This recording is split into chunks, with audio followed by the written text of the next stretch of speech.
जल्दी मत करना। जहां भी तुम दुख पाओ समझना कि कहीं कुछ भूल हो रही, क्योंकि गहरे में तो सुख ही होगा, क्योंकि गहरे में परमात्मा है। हर घटना के पीछे छिपा है वही। तो ऊपर ऊपर से निर्णय मत ले लेना, भीतर जाना। जीवन के अतिरिक्त और कोई परमात्मा नहीं है। और जीवन की निंदा जिसने की उसके मंदिर के द्वार सदा के लिए बंद हो गए। फिर वो भटके काशी, काबा, कैलाश, उसके मंदिर के द्वार बंद हो गए। फिर वो करे सत्संग, सुने रामायण, गीता, वेद, करे पाठ, कुछ भी न होगा। जीवन पास था, वो शब्दों में खो गया। जीवन यहां था, वो वहां दूर भटकने लगा। लाओस से कहता है मेरे उपदेश समझने में आसान है। और आसान क्या हो सकती है बात? सीधे सीधे हैं और साधने में भी आसान है, क्योंकि जब बात ही सीधी सादी है, तुम्हें कोई जीवन सिखाना पड़ेगा। ये तो ऐसा ही हुआ कि मुल्ला नसरुद्दीन पकड़ लिया गया मछली मारते एक ऐसे तालाब पर जहां मछली मारना वर्जित था।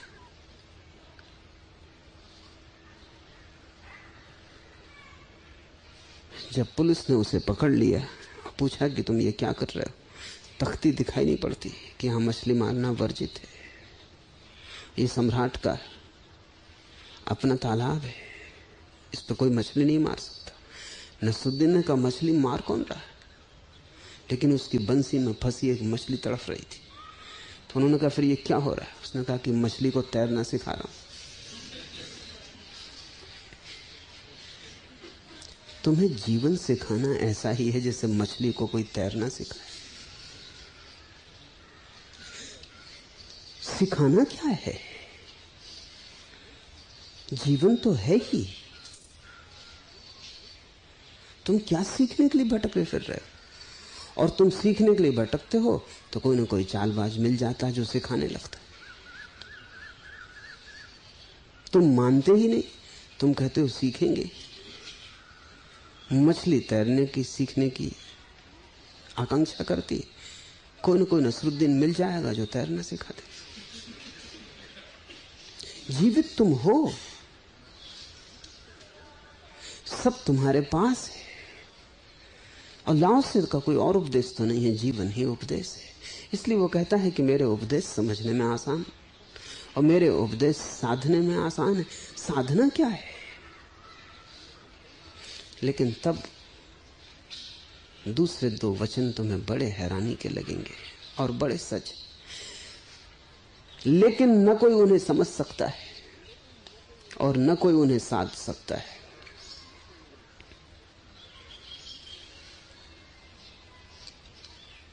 पहली बात समझ में आती कि जीवन ही अगर उपदेश है तो सरल है। न कोई योग करना है, न कोई शीर्षासन करने हैं, न कोई नौली धोती करनी है, न कोई उल्टा सीधा जीवन को करना है, न कुछ त्यागना है, न कुछ छोड़ना है। जीना है, जहां हो जैसे हो उसे ही परमात्मा का आशीर्वाद मान के चुपचाप जी लेना है। उसी आशीर्वाद के भाव से प्रार्थना का जन्म होगा। उसी आशीर्वाद के भाव में गहराई उतरेगी, अथाह का प्रारंभ होगा। लेकिन न कोई उन्हें समझ सकता है, क्योंकि तुम जिस बुद्धि से समझने की कोशिश करते हो वही तो ना समझी है। इसलिए लाओस से कहता है समझने में आसान, लेकिन कोई उन्हें समझ नहीं सकता, क्योंकि समझने की कोशिश बुद्धि की है और जीवन बुद्धि से ज्यादा गहरा है। जीवन को जी सकते हो, समझोगे कैसे? प्रेम में उतर सकते हो, प्रेम को समझोगे कैसे? सौंदर्य को पी सकते हो, समझोगे कैसे? क्या है सौंदर्य? सौंदर्य पर हजारों शास्त्र लिखे गए। अब तक कोई सौंदर्य की व्याख्या नहीं कर पाया कि क्या है सौंदर्य। जिन्होंने भी व्याख्याएं की हैं वो सब हार गए, थक गए। तो और ये भी नहीं कह सकते कि सौंदर्य नहीं है, इसलिए व्याख्या किसकी करें? सौंदर्य तो है, सब तरफ है, सौंदर्य से भरा है अस्तित्व। तो ये तो कह नहीं सकते कि सौंदर्य नहीं है। लेकिन क्या है सौंदर्य? कैसे कहो, कैसे परिभाषा बनाओ, शब्द में कैसे समझाओ? सौंदर्य का शास्त्र नहीं बन पाता। सौंदर्य है भरपूर और शास्त्र नहीं बन पाता। तो लाओस से कहता है समझने में आसान, लेकिन न कोई उन्हें समझ सकता है और न कोई उन्हें साध सकता है। समझने की बात ही नहीं है, यही तो समझना है।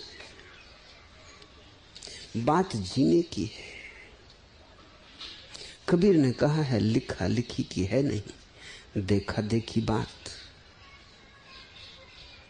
कोई लिखा लिखी की होती समझ लेते, पढ़ लेते, भाई देखा देखी बात देखने की है। सौंदर्य देख सकते हो, समझ नहीं सकते। सौंदर्य को अनुभव कर सकते हो, समझ नहीं सकते। अनुभव संपूर्ण का होता है, समझ बुद्धि की होती है। समझ तो सिर्फ विचार की होती है, अनुभव तन प्राण सबका होता है, इकट्ठे का होता है, रोआ रोआ उसमें सम्मिलित होता है। जब फूल को तुम खिलते देखते हो, सौंदर्य की प्रतीति होती, तो क्या प्रतीति खोपड़ी में ही होती? रोए रोए पे छा जाता है फूल।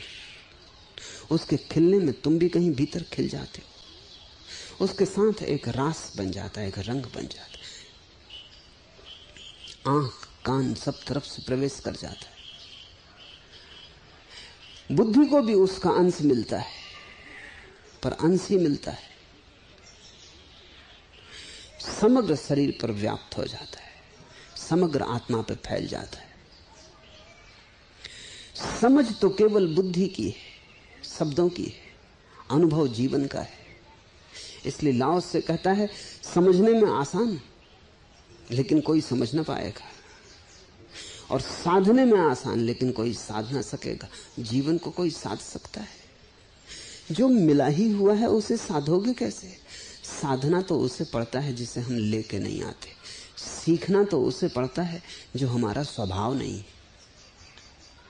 सीखने का अर्थ ही होता है प्रभाव।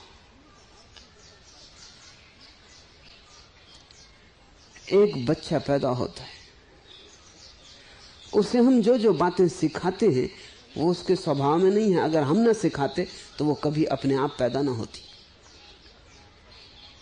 लेकिन कुछ बातें अपने आप पैदा हो जाती, वो उसका स्वभाव है। बच्चा जवान होता और प्रेम की आकांक्षा उठती। बच्चा जवान होता और प्रेम की पुकार उठती। क्या तुम सोचते हो अगर एक बच्चे को ऐसा बड़ा किया जाए कि उसे पता ही ना चले कि प्रेम जैसी कोई घटना होती, कोई प्रेम का शास्त्र उसके पास ना आने दिया जाए, वात्स्यायन की कोई खबर उसे न मिले, खजुराहो कोणार्क के मंदिर देखने को न मिले, किसी पुरुष को कभी किसी स्त्री के प्रेम में पड़े होने की खबर उसे न मिले, हम उसे ठेठ जंगल में पाल सकते हैं, छिपा के रख सकते हैं। लेकिन एक घड़ी आएगी जब उसके भीतर प्रेम का उदय होगा, तब न वात्स्यायन की जरूरत होगी, न खजुराहो की जरूरत होगी।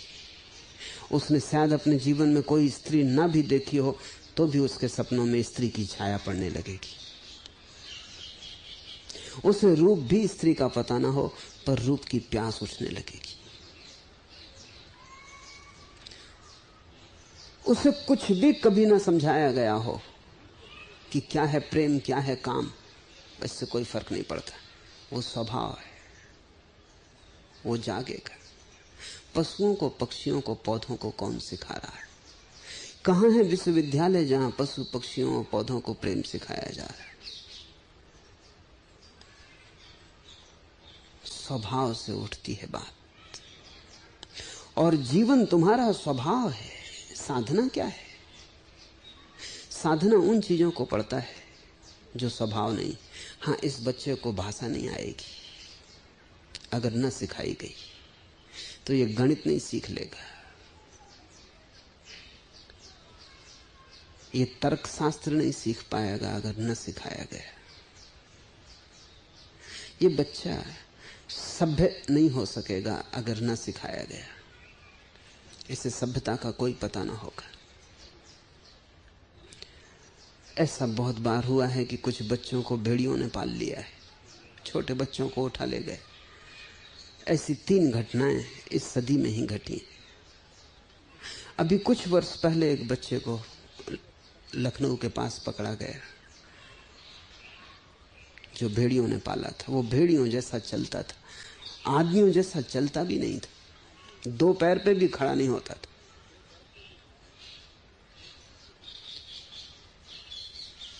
शायद वो भी हम सिखाते। बच्चा अपने आप अगर छोड़ दिया जाए तो शायद 4 हाथ पैर से चलेगा, क्योंकि वही सुगम है। 2 पैर पर खड़ा होना तो बड़ा हठयोग है बच्चे के लिए।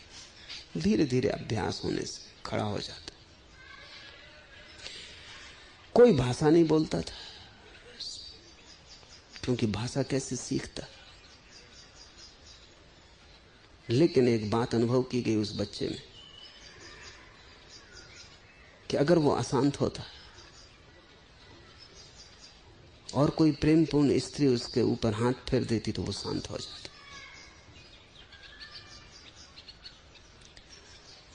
वो जो स्त्री का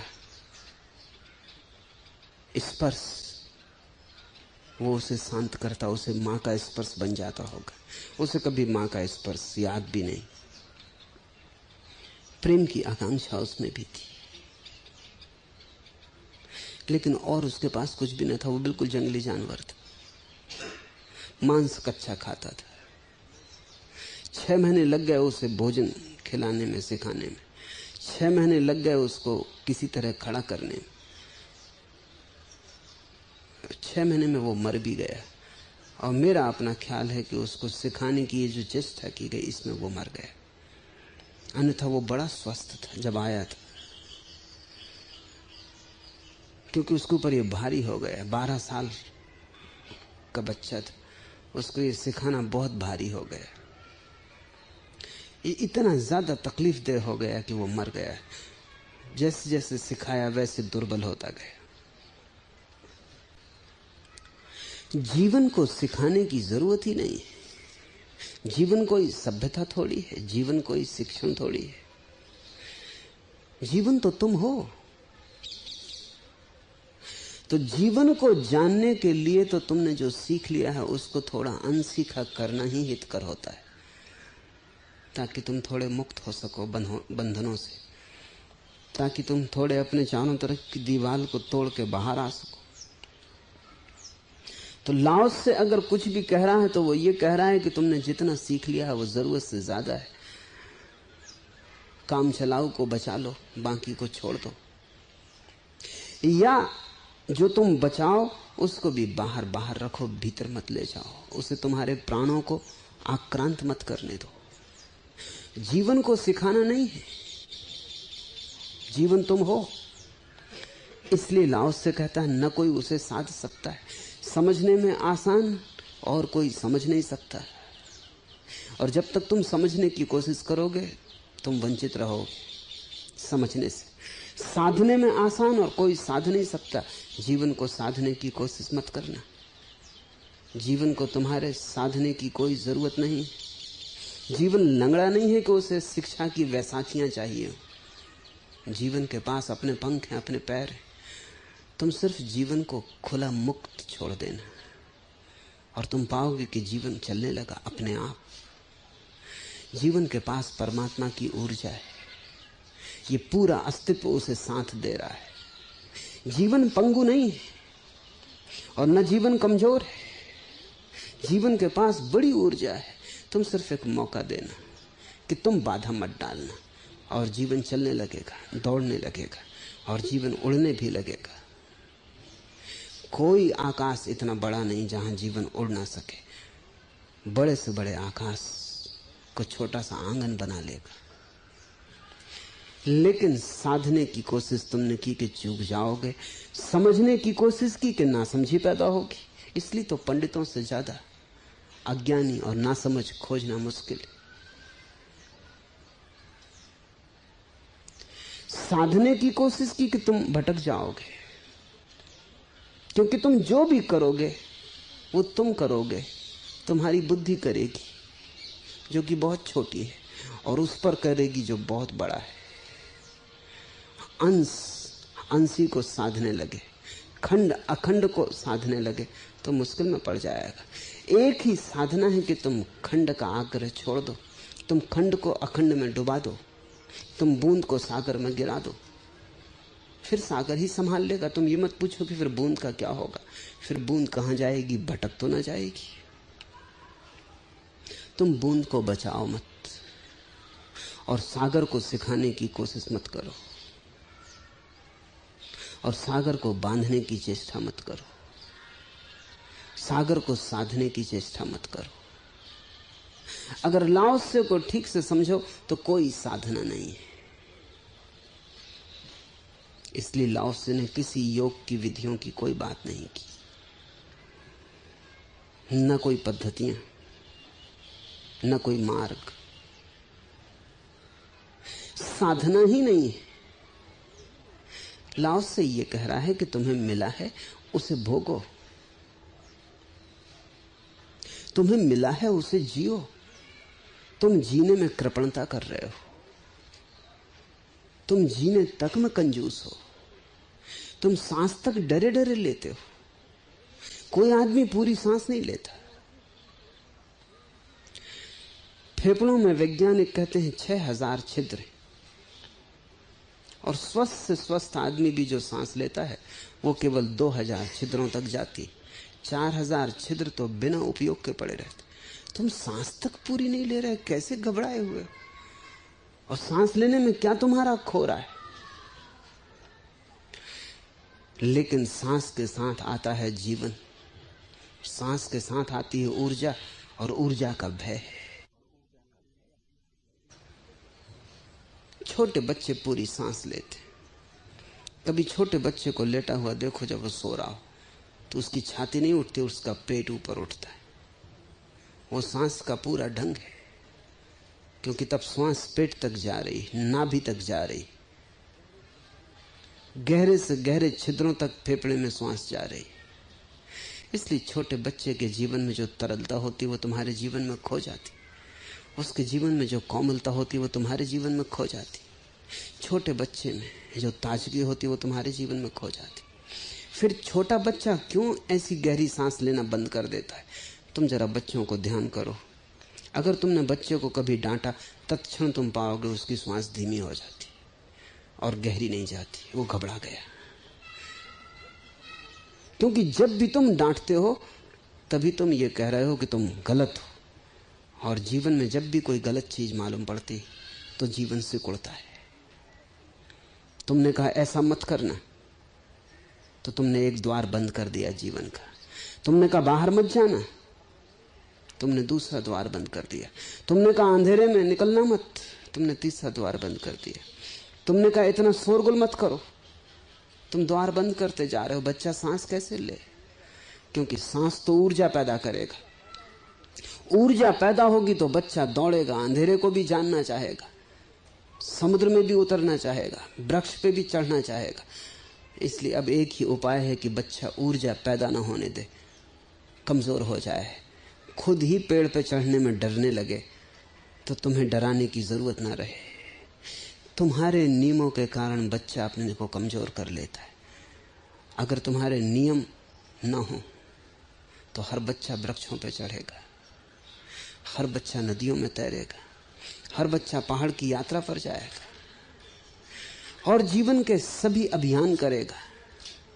अगर तुम्हारे निषेध नियम ना हो तो बच्चा वो सब जानना चाहेगा जो जीवन जानना चाहता है, जो उसका भीतर का जीवन कहेगा जानो वो जानेगा, बुरे को भी जानेगा, क्योंकि वो भी जीवन का आयाम है। भले को भी जानेगा, क्योंकि वो भी जीवन का आयाम है। क्रोध भी करेगा, करुणा भी करेगा, हंसेगा भी, रोएगा भी। वो जीवन के सब आयाम को अनुभव करेगा। और तब तुम पाओगे उसकी श्वास पूरे 6000 छिद्रों तक जाती। तब उसके पास एक जीवन होगा जो ऊपर से बह रहा है, भरा पूरा जीवन होगा। लेकिन सभ्यता ने बहुत विषाक्त कर दिया है। इधर जो लोग भी गहन ध्यान में उतरना शुरू होते हैं, और विशेषकर सक्रिय ध्यान में जिसमें श्वास का बड़ा प्रयोग है, वो मेरे पास आना शुरू हो जाते हैं। वो कहते हैं कि बड़ी अजीब अजीब बातें श्वास की चोट से उठनी शुरू हो रही, कि कभी इतना क्रोध अनुभव नहीं किया था, क्रोध अनुभव हो रहा है, और कोई कारण नहीं है। और कभी इतनी उदासी नहीं थी, उदासी अनुभव हो रही, और कोई कारण नहीं है। वो दबी हुई, जो श्वास कम लेके जिनको दबा दिया था, वो सब वृत्तियां वापस उठनी शुरू हो जाती। डायाफ्राम के पास तुम्हारे सब दबे हुए मनोवेग पड़े, उन पर जैसे ही चोट लगती है वो सब जगने शुरू हो जाते। घबराहट होती कि कहीं पागल तो ना हो जाएंगे। हद आश्चर्य है कि जीवन को सिकोड़ के तुम स्वस्थ बने हो, और जीवन को फैलाते ही पागल होने का डर पैदा होता है। तुम्हें इतना डरा दिया गया है, तुम्हें समझाया ही ये गया है कि तुम मरे मरे जीना, क्योंकि तुम अगर प्रगाढ़ता से जियोगे तो बुराई भी आएगी। और तुम्हें संस्कृत होना है, सभ्य होना है, सज्जन होना है, साधु बनना है। असाधु को काट कर तुम्हारा आधा जीवन काट दिया गया है। अगर परमात्मा भी असाधुता को काट दे संसार से, तो परमात्मा भी तुम जैसा ही रुग्ण खोजता फिरेगा किसी गुरु को कि जीवन को कैसे सीखें, जीवन को कैसे साधें। जीवन में बुराई भलाई का अनिवार्य अंग है, अंधेरा प्रकाश के साथ साथ है, मृत्यु जीवन का अंग है। लाओस से कहता है, न तो तुम साध सकोगे, न तुम समझ सकोगे। यद्यपि बात समझने में आसान है और साधने में भी, क्योंकि मेरे शब्दों में एक सिद्धांत है।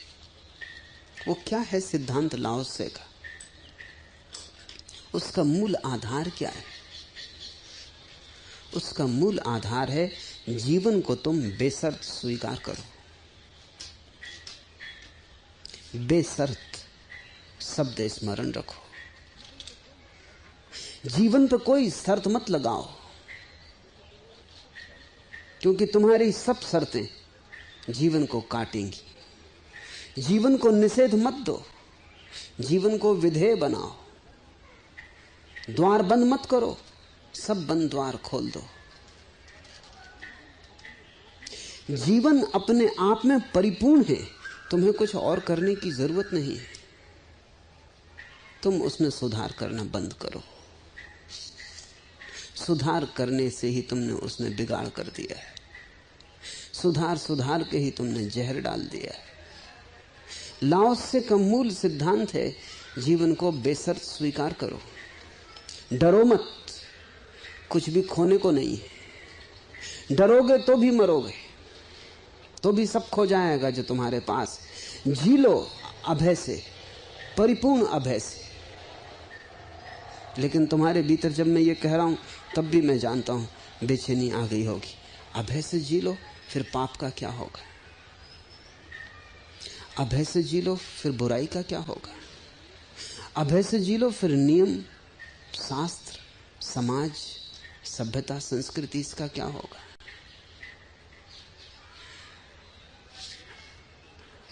और बड़े आश्चर्य की तो बात यह है कि अगर तुम अभय से जियो तो पाप धीरे धीरे परमात्मा में लीन हो जाता है। निषेध तुम करो ही मत, तो निषेध करने को कुछ बचता ही नहीं, सभी विधेय हो जाता है। तुम अचानक पाते हो कि जगत एक संगीतपूर्ण लयबद्धता है, जिसमें बुराई का भी अपना स्थान है, जिसमें बुराई वर्जित नहीं है, वरन भलाई में स्वाद डालती। बुराई नमक है, जिसके बिना भलाई बेस्वाद हो जाती। तुम थोड़ा सोचो, एक आदमी जो क्रोध कर ही ना सकता हो, उसकी करुणा में कितनी गहराई होगी, छिछली होगी, उथली होगी। उसकी करुणा नपुंसक होगी, उसमें बल न होगा। जो आदमी क्रोध कर सकता हो, जिसने क्रोध पे कोई निषेध ना लगाया हो, बल्कि जिसने क्रोध को जिया हो और जीकर ही क्रोध करुणा बन गया हो, जितना क्रोध को जाना हो उतनी करुणा उपजने लगी हो, जितने अपने भीतर की हिंसा को पहचाना हो उतनी ही भीतर की अहिंसा जगने लगी हो, उसके करुणा में एक गहराई होगी, अतल गहराई होगी। वो गहराई क्रोध के कारण आ रही। जिस आदमी ने काम वासना जानी ही नहीं, उसके ब्रह्मचर्य में क्या होगा? उसकी ब्रह्मचर्य को तुम नपुंसकता से ज्यादा और क्या नाम दे सकोगे? और नपुंसक ब्रह्मचर्य कोई ब्रह्मचर्य, लेकिन जिसने वासना का उभार जाना, जिसने वासना का ज्वार जाना, जिसने वासना को जिया, उसके अनंत अनंत रूपों में पहचाना, उस पहचान, उस स्वाद, उस अनुभव से ब्रह्मचर्य का जन्म होगा। तो ब्रह्मचर्य एक शिखर होगा जो घाटियों को पार कर गया, जिसने अंधेरी घाटियां छोड़ दी, जो अंधेरी घाटियों के ऊपर उठ गया। उस ब्रह्मचर्य का रस और रहस्य और ऊर्जा और जीवन में कुछ भी बुरा नहीं है, क्योंकि सभी बुराइयां अंततः बली हो जाती। जो बेशर्त जीता है उसे शुरू में तो कठिनाई होगी, क्योंकि चारों तरफ समाज है, चारों तरफ निषेध लिए हुए लोग, चारों तरफ अदालतें, नरक, स्वर्ग सब खड़े, पंडित, पुजारी, पुरोहित सब मुर्दा, लेकिन तुम्हें भी मुर्दा बनाने को उत्सुक। स्वाभाविक है ये, क्योंकि जो खुद भी नहीं जी रहा है वो दूसरे को जीने न देगा। जो खुद जीने से वंचित रह गया है उसकी ईर्ष्या भयंकर होती।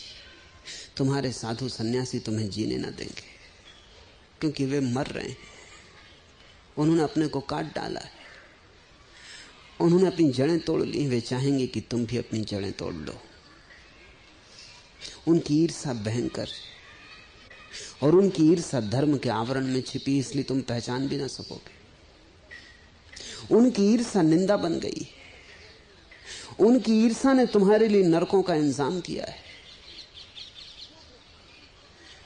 जो व्यक्ति भी जी नहीं पा रहा है ठीक से, वो दूसरे को भी जीने नहीं देगा। तुम मुस्कुराओगे तो उसे पीड़ा होगी, वो तुम्हारे मुस्कुराहट पर भी जहर डाल देगा और कहेगा कि ये पाप है। तुम नाचोगे तो उसे पीड़ा होगी, क्योंकि वो लंगड़ा है, उसके हाथ पर उसने खुद ही काट डाले। वो तुम्हारे उत्सव को मिटा डालना चाहेगा, वो सारे जगत को उदासी और मरघट से भर देना चाहेगा। लेकिन जिस व्यक्ति ने जीवन को बेशर्त जिया है वो दूसरों को भी मुक्त करेगा, और उसे ही मैं सद्गुरु कहता हूं, जिसने जीवन को जिया है और जो तुम्हारे प्रति ईर्ष्या से नहीं भरा है, क्योंकि भरने का कोई कारण ही नहीं है, जो तुम्हारे प्रति करुणा से भरा है। जिसने जीवन को जिया है वो तुम्हें भी जीवन को जीने में सहारा देगा। वो तुम्हें काटेगा नहीं, जोड़ेगा। वो तुम्हारी पंगुता को मिटाएगा, तुम्हारे पक्षाघात को पिघलाएगा। वो तुम्हें फिर से जीवन देना चाहेगा। जिसने महाजीवन को जाना है वही केवल तुम्हें जीवन देने को उत्सुक हो सकता है। लेकिन जो खुद अपने को मार रहे हैं, आत्मघाती हैं, वे तुम्हें भी मार डालना चाहेंगे। और उनका जाल बड़ा है, और उनका जाल बड़ा पुराना है, और उनके जाल के बाहर आना बड़ा ही मुश्किल। इसलिए लाओस से कहता है, उपदेश सुनने में मेरे आसान, साधने में भी, लेकिन तुम सुन ना सकोगे, समझ भी ना सकोगे, साध भी ना सकोगे, क्योंकि चारों तरफ जो जाल है वो उसके विपरीत है। जीवन के विरोध में खड़ा है सारा जाल। इसलिए तुम्हें अपने जीवन की हिम्मत खुद ही जुटानी पड़ेगी। साहस, पहले कदम पर बड़े साहस की जरूरत है कि जो होगा होगा, और जो जीवन जाना ही है वो ठीक है। निंदा होगी होगी, तुम निंदा को सह लेना, लेकिन जीवन को मत काटना। सारी दुनिया तुम्हें पापी कहे तो तुम सुन लेना, लेकिन तुम जीवन को काटने का पाप मत करना।